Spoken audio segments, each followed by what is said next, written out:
الحمد للہ رب العالمین والصلاة والسلام علی سید الانبیاء والمرسلین اما بعد فاعوذ باللہ من الشیطان الرجیم بسم اللہ الرحمن الرحیم۔ آئے ہیں اب میدان میں علی مرتضیٰ کے پھول، زہرا بطول اور چمن مصطفیٰ کے پھول، ان کی وفا صبر و رضا حق پر ثبات سے، ہر دم ہے تازہ گلشن دیم وفا کے پھول، حوریں جنا سے آئیں ملک آئے عرش سے، لے کر خدا کی طرف سے صلی علی کے پھول، ہوشیار اہل بیت کی لاشوں سے اے زمین، کملا نہ جائیں یہ ہیں رسول خدا کے پھول۔ اب اسد اللہ الغالب کے شعروں، چمنستان زہرا کے شگفتہ پھولوں اور سید الانبیاء کے جگر کے ٹکڑوں کی باری آئی۔ ان ہاشمی جوانوں کا میدان میں آنا تھا کہ بہادروں کے دل سینوں میں لرزنے لگے۔ ان پیکران شجاعت کی خون آشام تلواروں کے حملوں سے شیر دل بہادر بھی چیخ اٹھے۔ انہوں نے حرب و ضرب کے وہ جوہر دکھائے کہ کربلا کی پیاسی زمین کو دشمنوں کے خون سے سیراب کر دیا، مگر یہ صرف چند تھے اور دشمن کا لشکر ہزاروں پر مشتمل تھا۔ کب تک مقابلہ کر سکتے تھے؟ جبکہ پانی بھی بند تھا اور مقابلہ بھی ایک کا ایک سے نہیں ہوتا تھا، لہذا زخموں سے چور چور ہو کر جام شہادت نوش کر رہے تھے۔ ابن سعد نے اعتراف کیا کہ اگر ان جاں بازوں پر پانی بند نہ کیا جاتا اور ایک کے مقابلے میں ایک ہی جاتا تو اہل بیت کا ایک جوان پورے لشکر کو برباد کر دیتا۔ امام پاک کے اقرباء میں سے حضرت عبداللہ بن مسلم بن عقیل نے حاضر خدمت ہو کر عرض کیا، چچا جان، مجھے اجازت دیجئے، میں راہ حق میں سر کٹانے اور اپنے ابا جان اور بھائیوں کے پاس جانے کے لیے بے قرار ہوں۔ امام پاک کی آنکھوں میں آنسو آ گئے۔ فرمایا، بیٹا، تمہارے باپ اور بھائیوں کی مفارقت کا داغ میرے دل سے محو نہیں ہوا، میں کس طرح تمہیں اجازت دوں؟ تم ایسا کرو کہ اپنی والدہ کو ساتھ لے کر جہاں بھی تم سے ہو سکے چلے جاؤ، یہ لوگ تمہارا راستہ نہیں روکیں گے کیونکہ یہ میرے خون کے پیاسے ہیں۔ عبداللہ نے عرض کیا، چچا جان، یہ آپ کیا فرما رہے ہیں؟ میں آپ کو چھوڑ کر کہیں چلا جاؤں؟ خدا کی قسم، ایسا نہیں ہو سکتا۔ میں آپ کو چھوڑ کر ہرگز نہ جاؤں گا، بلکہ آپ کے سامنے جام شہادت نوش کروں گا۔ آپ نے ان کا جذبہ جہاد اور شوق شہادت دیکھ کر اشک بار آنکھوں سے ان کو سینے سے لگا لیا اور فرمایا، جاؤ، راہ حق میں قربان ہو جاؤ۔ یہ ہاشمی جوان میدان میں آیا اور مقابلے کے لیے پکارا۔ ابن سعد نے کہا، کون اس جوان کا مقابلہ کرے گا؟ پھر اس نے قدامہ بن اسد فزاری کی طرف دیکھ کر کہا، اے قدامہ، تو ہی اس کا مقابلہ کر سکتا ہے۔ قدامہ فن حرب میں بہت ماہر اور بڑا بہادر سمجھا جاتا تھا۔ وہ آپ کے مقابلے میں آیا۔ تھوڑی دیر تک دونوں میں مقابلہ ہوتا رہا۔ آخر عبداللہ نے تلوار کا ایک ایسا وار کیا کہ اس کو چیر کے رکھ دیا، کمر بند پکڑ کر گھوڑے سے نیچے گرا دیا اور خود اس کے گھوڑے پر سوار ہو گئے، کیونکہ آپ کا گھوڑا بھوکا پیاسا ہونے کی وجہ سے کمزور پڑ گیا تھا۔ پھر نیزہ اٹھا کر مبارز طلب کیا اور چند اشعار پڑھے۔ قدامہ کے بیٹے سلامہ بن قدامہ نے حضرت عبداللہ کی شجاعت و بہادری دیکھ کر ابن سعد سے کہا، میں نے ایسا دلیر اور بہادر جوان کوئی نہیں دیکھا۔ اب کسی کی ہمت نہیں پڑتی تھی کہ تنہا آگ کے سامنے آئے۔ آپ بھوکے شیر کی طرح ان پر حملہ آور ہوئے اور لشکر اشقیاء کو زیر و زبر کرتے ہوئے ان میں گھستے چلے گئے اور بہت سو کو مارا اور زخمی کیا۔ آخر انہوں نے آپ کو گھیرے میں لیا اور جداع دمشقی نے پیچھے سے تلوار ماری اور آپ کے گھوڑے کے پاؤں کاٹ دیے۔ آپ پیادہ پا بھی مقابلہ کر رہے تھے کہ نوافل بن مزاحم حمیری نے آپ کو نیزہ مارا اور بقول بعض عمر بن صبیح سیداوی نے تیروں کا نشانہ بنایا۔ اور یہ خلاصہ خاندان عقیل بیشت بری میں جا پہنچا۔ حضرت جعفر بن عقیل نے جب اپنے بھتیجے کو خاک و خون میں غلطاں دیکھا تو اشک بار آنکھوں سے آگے بڑھے اور امام پاک کو سلام کر کے اجازت طلب کی۔ امام پاک نے ان کو بھی سینے سے لگایا اور اجازت دی۔ حضرت جعفر رجز پڑھتے ہوئے میدان کارزار میں آئے اور لڑنا شروع کیا۔ وہ شجاعت دکھائی کہ بہت سے یزیدیوں کو واصل بجہنم کیا اور آخر دشمنوں نے گھیرے میں لے کر تیروں کی بارش کر دی اور فرزند عقیل اپنے خون میں رنگین ہو کر عبداللہ بن عزرہ خثعمی کے تیر سے جام شہادت نوش فرما گئے۔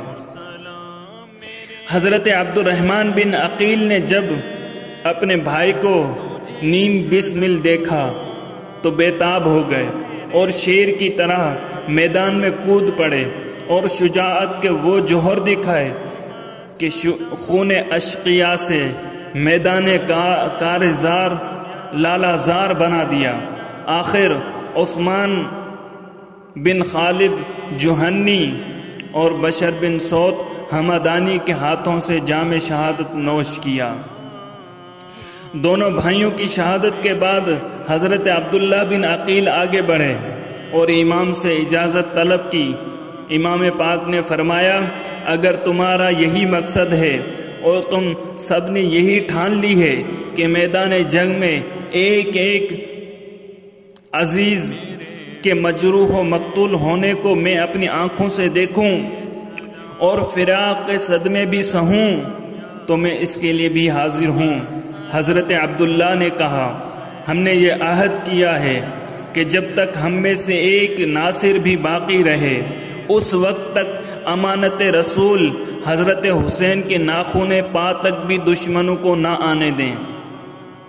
مسافر کربلا نے اپنے عمزاد بھائی کو اپنے سینے سے لگا لیا، آنکھوں سے آنسو جاری ہو گئے اور پھر عبداللہ کو رخصت کر دیا۔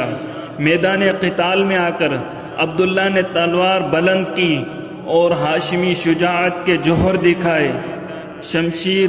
شمشیر آبدار سے بجلیاں گرائیں، دشمنوں کا خون بہایا اور عثمان بن عصیم جوہنی اور بشر بن سوت کے حملوں سے جام شہادت نوش کیا۔ اولاد عقیل کی شہادت کے بعد اب فرزندان حیدر کرار کی باری آئی۔ یہ وہ شیر تھے جن کی رگوں میں شیر خدا علی مرتضی کا خون گردش کر رہا تھا۔ اب جب کہ عقیل کے فرزند خون شہادت میں نہا چکے تو اولاد امیر المؤمنین سیدنا علی میں اولیت شہادت اور خلعت پرخون حاصل کرنے کے لیے خلیفہ اول اور خلیفہ برحق حضرت ابوبکر صدیق رضی اللہ تعالی عنہ کے ہم نام حضرت ابوبکر بن علی نے آگے بڑھ کر امام کی خدمت میں عرض کی بھائی جان مجھے بھی اجازت مرحمت ہو۔ آپ نے فرمایا بھائی تم ایک ایک کر کے مجھ سے جدا ہوئے جا رہے ہو۔ انہوں نے کہا پیارے بھائی جان آج میرے پاس اس جان کے سوا اور کچھ نہیں کہ وہ میں آپ پر نثار کروں، اس کو آپ قبول فرما لیں اور مجھے اجازت دیں۔ آپ نے مجبوراً اجازت دی۔ میدان میں تشریف لائے اور چند اشعار پڑھے۔ امام نے یہ سن کر ان کو دعائیں دی۔ انہوں نے لڑنا شروع کیا اور یہ ثابت کر دیا کہ میں حیدر کرار کا فرزند ہوں۔ حضرت جدھر بڑھتے پشتوں کے پشتے لگا دیتے، آخر زخموں سے نڈھال ہو کر قدامائے موصلی کے نیزے اور بقول باز عبداللہ بن عقبہ عنقری کے تیر سے جام شہادت نوش کر کے بہشت بری میں جا پہنچے۔ ان کے بعد ان کے دوسرے بھائی حضرت عمر بن علی جو خلیفہ ثانی اور خلیفہ برحق حضرت عمر فاروق رضی اللہ تعالیٰ عنہ کے ہم نام ہیں، باجازت امام پاک میدان میں آئے اور خدا داد قوت و طاقت سے بہت سے یزیدیوں کو مارتے اور کاٹتے ہوئے جنت الفردوس میں جا پہنچے۔ ان کے بعد ان کے تیسرے بھائی حضرت عثمان بن علی جو خلیفہ ثالث اور خلیفہ برحق حضرت عثمان غنی کے ہم نام ہیں، اپنے دو بھائیوں کا خون زمین پر بہتا ہوا دیکھا تو آنکھوں میں دنیا اندھیر ہو گئی۔ ادھر اپنے بھائی یعنی امام پاک کی خدمت کا جذبہ رگوں میں خون بن کر دوڑنے لگا تو آگے بڑھ کر عرض کی، جہاں آپ کے دو جانباز خلعت فاخرہ شہادت زیب تن کر گئے، وہاں ایک حلہ مجھے بھی عطا ہو کہ میں بھی آپ کا بھائی ہوں۔ امام پاک نے فرمایا، تم میری عظمت کا تاج ہو، جاؤ اور کوثر پر تشنگی بجھاؤ، میں بھی تمہارے پاس آنے والا ہوں۔ حضرت عثمان امام پاک سے اجازت لے کر میدان میں آئے، پھر خوب لڑے اور ایسے گراں بار حملے کیے کہ سواروں کو گھوڑوں پر نشست دو بھر ہو گئی اور پیدل پس کر رہ گئے۔ آخر زخموں سے چور ہو کر خولی بن یزید اصبحی کے ہاتھ سے جام شہادت نوش کیا اور بہشت بری میں جا پہنچے۔ پھر امام پاک کے چوتھے بھائی حضرت جعفر بن علی نے خدمت اقدس میں حاضر ہو کر عرض کی کہ اب جان نثاری کا میں مستحق ہوں۔ امام پاک نے ایک نظر ان کی طرف دیکھا اور فرمایا، بھیا بہادری کے جوہر تمہاری پیشانی سے چمک رہے ہیں، لیکن انواع کثیر تھے، تنے تنہا لڑ کر کوئی واپس نہیں آیا، اس لیے بہتر ہوگا کہ مبارز طلب کر کے ایک سے لڑو۔ حضرت جعفر نے کہا، بھائی جس سر میں جاں بازی اور جاں نثاری کا سودا ہو، اس میں قلت و کثرت کی فکر کہاں سما سکتی ہے۔ اب تو واپس آنے کی نہیں بلکہ آپ پر جان قربان کر کے جنت الفردوس میں ابا جان کے پاس جانے کی آرزو ہے۔ امام پاک نے ان کو سینے سے لگایا اور دیر تک روتے رہے۔ حضرت عباس کے علاوہ یہ آخری بھائی رہ گیا تھا جو جدا ہو رہا تھا۔ غرض کے امام پاک کی اجازت سے میدان میں آئے اور داد شجاعت دے کر